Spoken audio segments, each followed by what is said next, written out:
오늘도 대림절 두 번째 주일을 맞이해서 교회 예배에 나오신 성도님들에게 하나님의 크신 은혜와 축복이 함께 하시길 바랍니다. 양광모라고 하는 시인이 기다림이라고 하는 시를 썼습니다. 자, 이 시를 소개하자면 다음과 같습니다. 누군가 나를 기다리는 사람이 있다는 건 얼마나 눈부신 일일까. 아침이 기다리는 태양처럼 밤이 기다리는 별처럼 그에게 한 줄기 밝은 빛이 될 수 있다는 건 얼마나 가슴 따뜻한 일일까.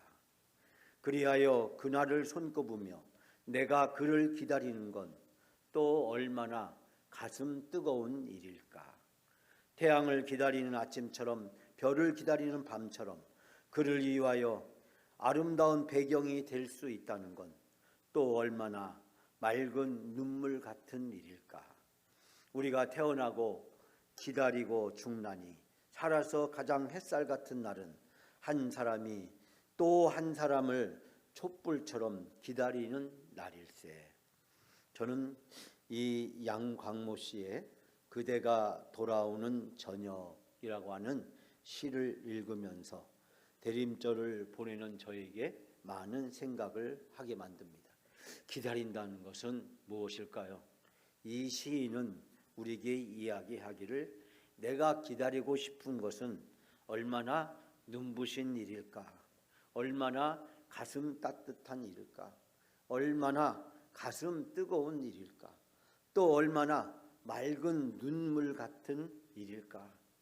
여러분, 정말 우리가 기다리는 그 기다림이 우리에게 이루어질 때 바로 눈부시고 가슴 따뜻하고 가슴 뜨겁고 또 맑은 눈물 같은 눈물을 흘리게 되는, 우리가 어떤 일에 너무 기쁘고 어떤 일이 잘 되었을 때 우리도 모르는 사이에 눈물이 나잖아요. 너무 기뻐서, 너무 행복해서, 너무 좋아서. 기다림이 이루어진다는 것 얼마나 소중한 일일까 생각해 보게 됩니다. 여러분, 이스라엘 사람들도 오래된 꿈이 있었습니다. 그리고 그 꿈이 이루어지기를 기다리고 있었습니다. 오늘 성경 말씀을 소개하는 이사야라는 선지자는 남왕국 이스라엘에서 활동하던 예언자였습니다.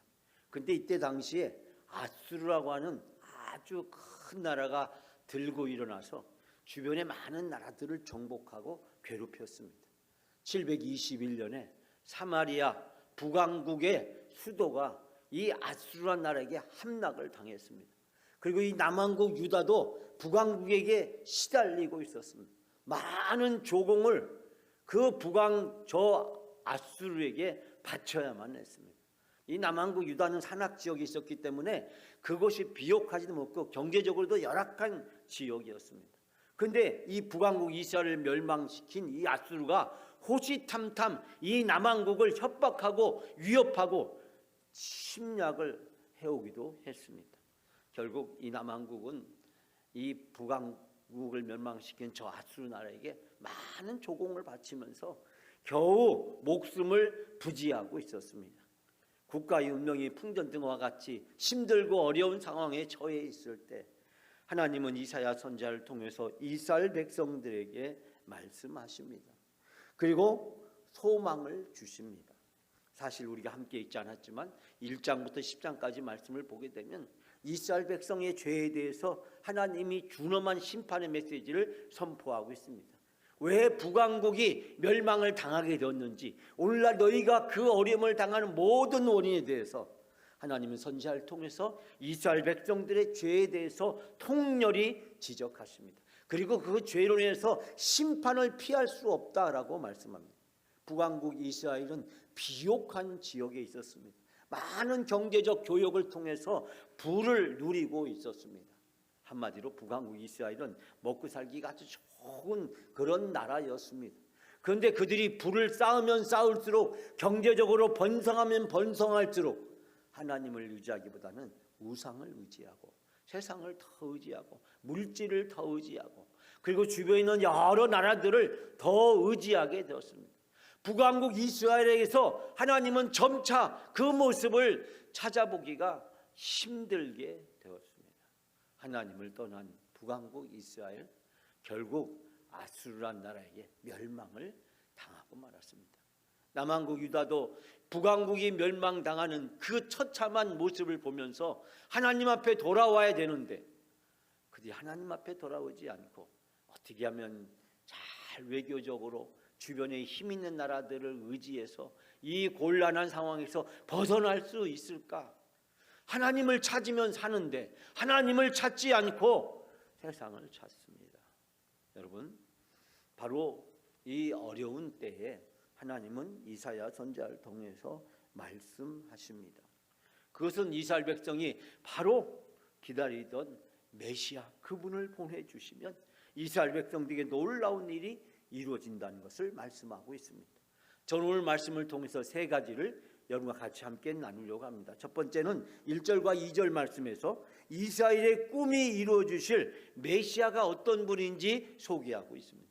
이스라엘이 당하고 있는 이 모든 어려움을 벗어날 수 있도록 해주신 분, 이 모든 어려움부터 구원해 줄 수 있는 분, 바로 메시아, 그분이 오시면 어떤 일이 날까요?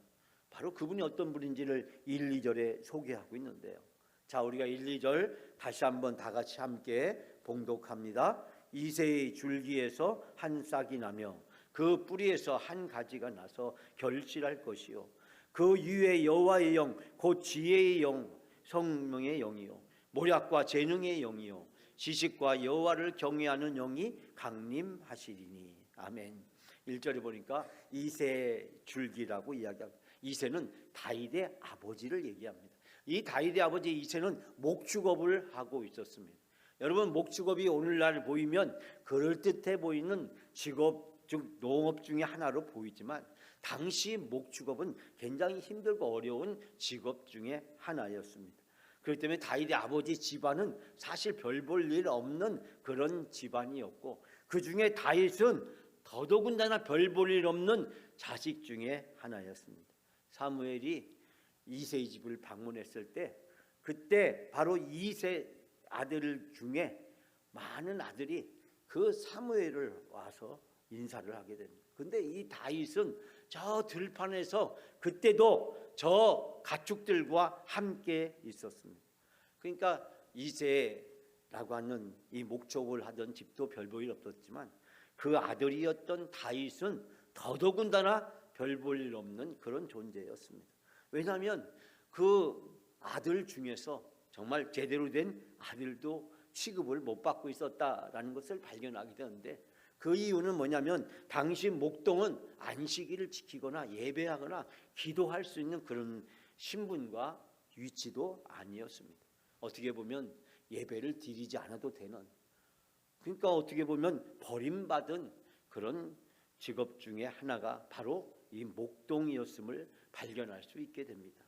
그런데 하나님께서는 강하고 능하고 그리고 하나님께서는 명문 집안에 그런 훌륭하고 탁월한 사람을 들어서 쓰시는 것이 아니라 보잘것없고 하찮고 누구도 주목하지 않는 그 이새의 집안, 그 별 볼 없는 이새의 집안에서도 아들 중에서도 잘나고 똑똑한 그리고 능력 있는 아들이 아니라 저 들판에서 1년 내내 이 가축들과 함께 먹고 자고 살아야 되는 그 가장 낮은 아들, 바로 그 다윗을 선택해서 위대한 일을 이루시는 것을 보게 됩니다. 하나님의 선택은 바로 세상의 선택과 다르다는 것을 우리는 여기에서 발견하게 됩니다. 세상은 능력 있고 힘 있고 그리고 탁월한 사람들을 선택해서 그를 영웅이라고 칭하고 영웅을 통해서 위대한 역사를 쓰고 영웅을 통해서 위대한 역사를 이끌어가는 것을 보게 되는데 하나님은 하찮고 보잘것없고 사람들이 주목받지 않는 그런 연약한 사람들을 통해서 일하시는 것을 보게 됩니다. 여기에서 이새의 줄기에서 한 싹이 났다라고 하는 것은 완전히 말라버린 그 별 볼 없고 희망이 없는 상태에서 하나님이 메시아를 보내주실 것이고 그 메시아를 통해서 이스라엘 백성들을 구원해 주실 것임을 소개하고 있습니다. 그러면서 2절에 우리가 보기에 조금 어려운 말들이 소개되고 있죠. 여호와의 영 지혜와 총명의 왕이요, 또 모략과 재능의 영이요, 지식과 여호와를 경외하는 영이 강림하시리니. 어려운 말이지만 이 말은 메시아의 능력과 권능을 이야기합니다. 이처럼 세상을 지배하고 통치할 수 있는 탁월한 능력을 갖추신 메시아가 오시게 될 것이고, 그 메시아가 보잘것없고 하찮은 바로 이새의 줄기에서 다윗을 통해서 바로 오게 될 것임을 말씀하고 있습니다. 하나님은 이스라엘 백성을 버려두지 아니하시고 이스라엘 백성을 반드시 구원하실 것이며 이스라엘 백성을 회복시켜 주실 것임을 약속하고 있습니다. 북왕국 이스라엘이 멸망을 당하고 남왕국 유다도 지금 열강에 언제 멸망할지 모르는 그런 위기 일발의 상황 속에서 하나님은 이사야 선지자를 통해서 이스라엘 민족에게 희망의 말씀을 전합니다. 그리고 꿈을 갖게 합니다. 하나님은 결코 이스라엘 백성을 버리지 아니하시며 이스라엘 백성을 반드시 구원해 주실 것임을 약속하고 있는 것을 발견하게 됩니다. 하나님은 이제 메시아를 보내셔서 그 메시아를 통해서 이스라엘 백성을 온전히 구원해 주실 것임을 약속하고 있습니다. 사랑하는 여러분, 그로부터 700년이 지난 다음에 예수 그리스도께서 오셨습니다. 이스라엘 백성이 오랫동안 꿈꾸며 기다렸던 메시아, 바로 예수 그리스도, 그분이 오셨습니다. 여러분, 우리가 지금 보내고 있는 대림절은 예수님의 처음 오심을 기념하면서 보내는 절기입니다. 예수님이 처음 오심으로써 여러분과 저는 구원을 받았습니다. 그 예수 그리스도께서 여러분과 저를 대신해서 십자가에 죽으셨고, 그 예수 그리스도를 믿는 사람마다 누구든지 죄사함을 받을 뿐만 아니라 하나님의 자녀가 되고 영생을 소망을 얻는 놀라운 은혜와 축복을 받게 되었습니다. 예수님이 이 세상에 오신 것, 우리가 무엇과도 바꿀 수 없는 큰 은혜요 축복입니다. 우린 예수님을 통해서 행복한 인생을, 행복한 삶을 살아갈 수 있도록 하나님께서 우리를 부르셨습니다.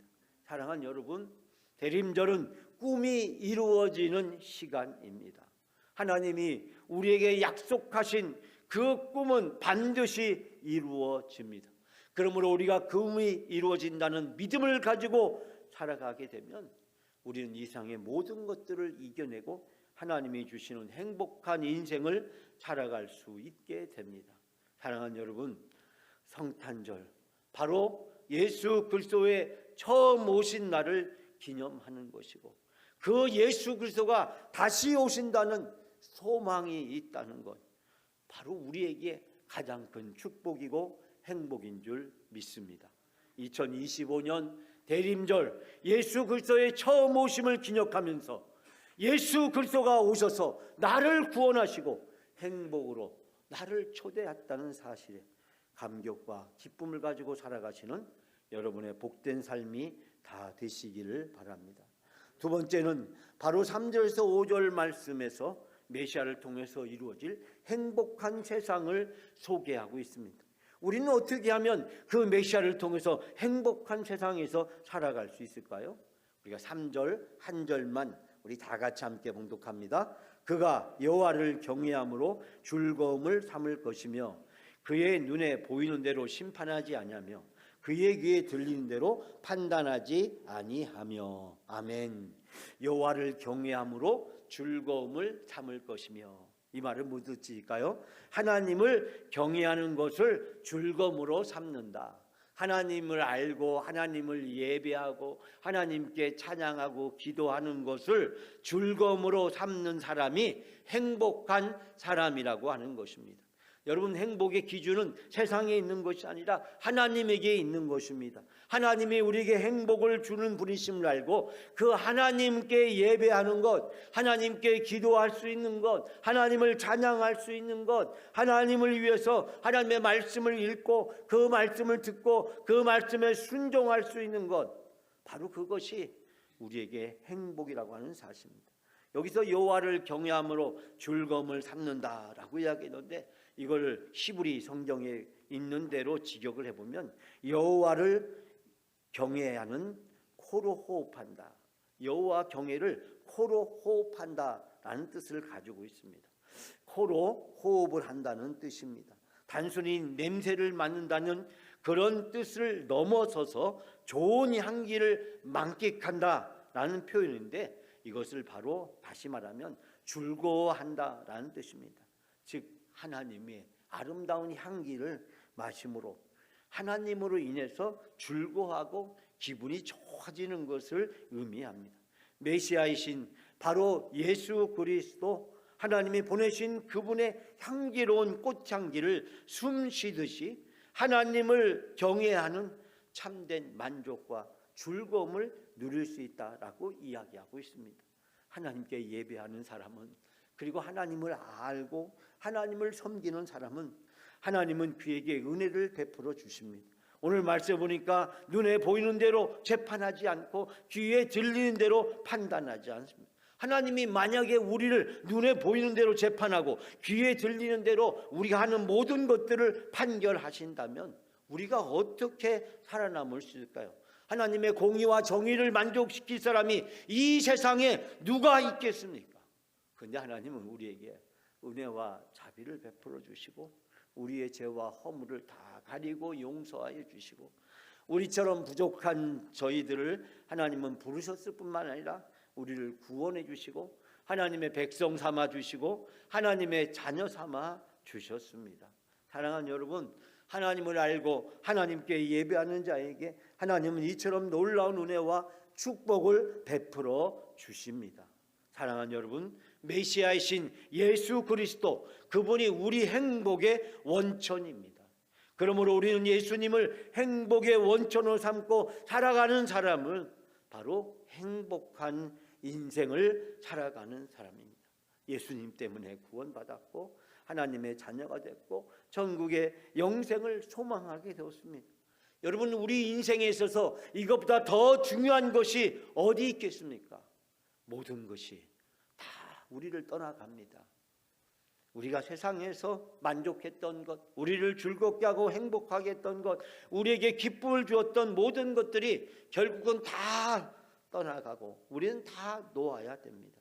그런데 바로 예수님 때문에 우리가 얻었던 그것은 영원히 우리가 누리게 될 줄 믿습니다.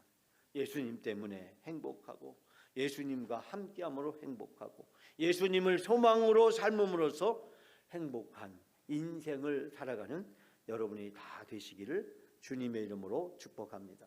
마지막 세 번째 6절에서 10절 말씀에서 메시아를 통해서 이루어질 영원한 세상을 우리에게 소개하고 있습니다. 자, 6절, 7절 말씀은, 8절 말씀은 여러분이 너무나도 잘 알고 있는 그런 말씀입니다. 오늘 마지막 결론적으로 우리가 9절, 10절, 자, 메시아를 통해서 하나님이 이루어질 영원한 세상은 어떠한 세상일까요?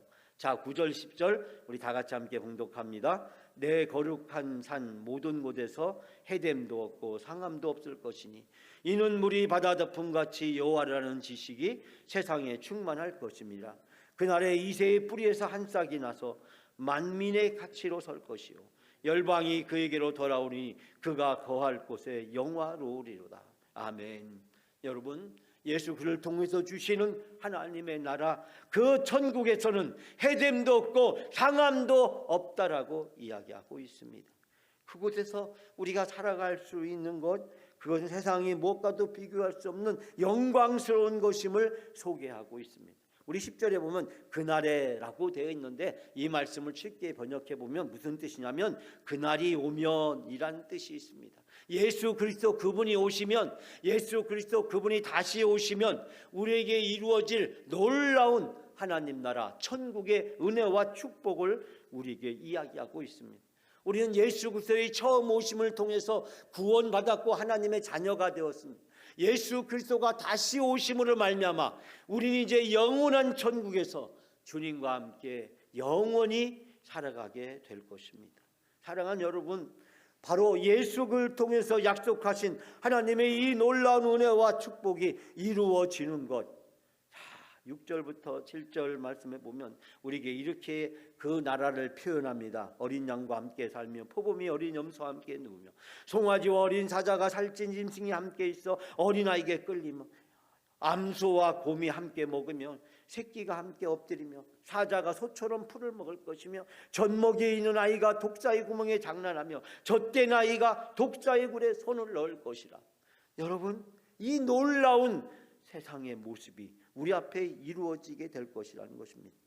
하나님의 나라 천국에서 이루어지는 이 감격적인 모습을 표현하고 있습니다. 서로 미워하고 적대하던 모든 것들이 더불어 함께 사는 평화와 공존의 새로운 세상이 우리 앞에 펼쳐지게 될 것임을 이야기하고 있습니다. 먼 미래에 완성될 나라가 아니라 예수 그리스도를 통해서 우리에게 주어지는 행복한 인생을 살아가는 사람에게, 그리고 주님이 다시 오시는 날 이 나라는 완성될 것이며 우리 앞에 이 천국의 낙원이 펼쳐지게 될 것임을 약속하고 있습니다. 하나님이 창조하신 세계는 미움도 갈등도 다툼도 없는 바로 푸른 초장과 맑은 시내가 흐르는 동산에서 이리와 표범과 곰과 사자와 맹수들이 어린 양과 염소와 송아지와 함께 노는 놀라운 모습입니다. 양육 강식의 적자 생존의 비정함은 찾아볼 수 없습니다. 사랑하는 성도 여러분, 오징어 게임이란 그런 넷플릭스의 드라마를 본 적이 계십니까? 아마 보신 분도 계시고, 이 오징어 게임 보지 않았지만 TV 뉴스에서 인터넷에서 누구나 대한민국 사람이면 다 하나같이 오징어 게임 얘기는 들어보셨을 겁니다. 귀가 아프게 오징어 게임 막 하잖아요. 세계에서 이 오징어 게임이란 드라마가 아주 유행했다. 근데 사실 우리가 어렸을 때 놀던 게임 이름이 이 오징어 게임이잖아요. 근데 이 오징어 게임을 드라마로 만들었는데 그 드라마가 얼마나 히트를 쳤는지 세계 사람들이 보면서 최고의 조회수를 자랑하게 되었다라는 얘기 아닙니까? 그래서 오징어 게임 2가 나오고 또 앞으로 3가 나온다는 그런 이야기를 발견하게 됩니다. 왜 많은 사람들이 이 오징어 게임에 열광을 했을까요? 왜 세계 곳곳에 있는 사람은 이 한국의 이 드라마 오징어 게임을 보면서 사람들은 몰입했을까요? 제가 AI에게 물어봤습니다. 오징어 게임을 그래서 이야기하는 세상은 어떤 세상이야? 라고 물었습니다. 그랬더니 이 AI가 대답하는 말이 뭐냐면, 오징어 게임의 주제는 현실 속의 극한 경쟁, 계층 간의 갈등, 부조리한 사회 구조를 표현하고 있다. 현실의 경제적인 불평등, 무한 경쟁의 사회, 약자들만 살아남는 생존 투쟁의 사회를 바로 서바이벌이라고 하는 게임을 통해서 바로 우리들에게 적나라하게 풍자하고 있다라고 AI는 저에게 설명을 해 주었습니다. 여러분, 바로 양육강식, 적자 생존, 오징어 게임이 표현하는 세상은 정말 살벌한 세상. 내가 살아남기 위해서 상대방을 죽여야 되고, 다른 경쟁에서 내가 이기지 못하면 내가 죽게 되는 오늘날 이 세상의 모습을 우리에게 적나라하게 표현해주고 있습니다. 여러분, 오징어 게임과 같은 이 세상에서 살아가는 것이 얼마나 힘들고 어렵습니까? 우리가 만나는 모든 사람, 우리가 함께하는 모든 사람이 함께 돕고 사랑하고 섬기며 함께 더불어 살아야 될, 사랑하면서 살아야 될 존재가 아니라 경쟁해야 될, 이겨야 될, 내가 살아남기 위해서는 죽여야 될 대상으로 생각한다면 얼마나 힘들고 얼마나 고통스럽고 얼마나 불안한 것일까요? 오늘 성경 말씀은 오징어 게임 같은 이 세상에 살아가는 우리들에게 참된 소망과 행복은 바로 하나님 나라 천국에 있음을 소개하고 있습니다. 예수 그리스도의 오심으로 그 나라가 시작되었고, 예수 그리스도가 다시 오심으로 그 영원한 나라가 우리 앞에 완성될 것임을 약속하고 있습니다. 그리고 누구든지 메시아이신 예수 그리스도, 그분을 믿는 자들에게는 예수 그리스도의 처음 오심으로 시작된 이 나라에 들어갈 자격이 주어지게 되고, 예수 그리스도의 다시 오심으로 완성될 그 나라에서 영원히 살게 될 놀라운 은혜와 축복이 부어진다고 약속하고 있습니다. 사랑하는 여러분, 오늘 지금 여기에서 이루어지는 우리의 행복, 우리의 영원한 미래, 예수 그리스도의 처음 오심으로 시작되었습니다. 그 예수 그리스도를 나의 구주를 믿고 살아가게 될 때 오징어 깨 같은 이 세상을 이겨내고 참다운 행복과 기쁨의 삶을 살아가게 될 줄 믿습니다. 2025년 대림절을 지내면서 다시 오실 예수 그리스도를 사모하시면서 성찬들을 향해서 함께 가는 여러분의 복된 삶이 되시기를 주님의 이름으로 축복합니다.